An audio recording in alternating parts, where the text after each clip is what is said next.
The new trial for a Cleveland man freed from prison after a Five on Your Side investigation revealed there was no physical evidence tying Daryl Houston to the crime. Houston was granted a new trial after a series of exclusive reports raised questions about the case. News Channel 5 Chief Investigator Ron Regan joins us now with today's revealing testimony. Ron? Well, Danita, it confirms what our investigation found. Today, the jury learned there were no fingerprints, gunshot residue, blood stains, no DNA, nothing tying Daryl Houston to the crime. Even a former detective conceded the only eyewitness had, quote, real problems trying to identify the shooter. It was here at this convenience store in September 1991 when a convenience store clerk was shot and killed.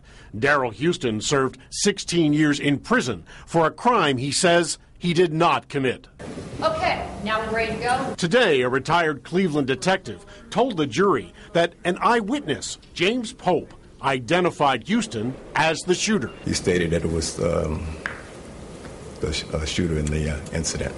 I'm sorry? He stated it was the shooter in the homicide, yes. The shooter in the homicide? Yes. But on cross-examination by the defense, Cunningham admitted that Pope could not be sure. And isn't it a fact, sir, not only did Mr. Pope say that the actual shooter had a black mark on the right side of his face, then Mr. Pope also indicated to you that he was concerned because the real shooter was taller than Mr. Houston? Did he also convey that to you? He believed he could be taller. That's correct. Yes. And Sims quoted from Cunningham's own report, filed just days after the shooting. Mr. Pope had real problems with the black mark on the face of the shooter and the height of the shooter being taller than Mr. Houston. Isn't that true?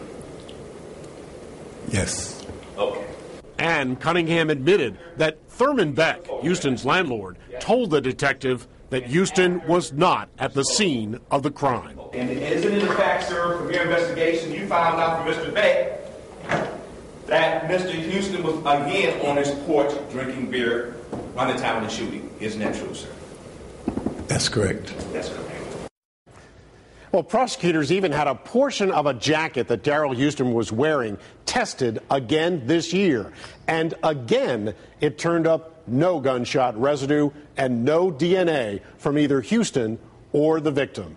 And the only eyewitness who told me that Houston didn't do it is expected to testify tomorrow. And we'll be there. I'm Chief Investigator Ron Regan.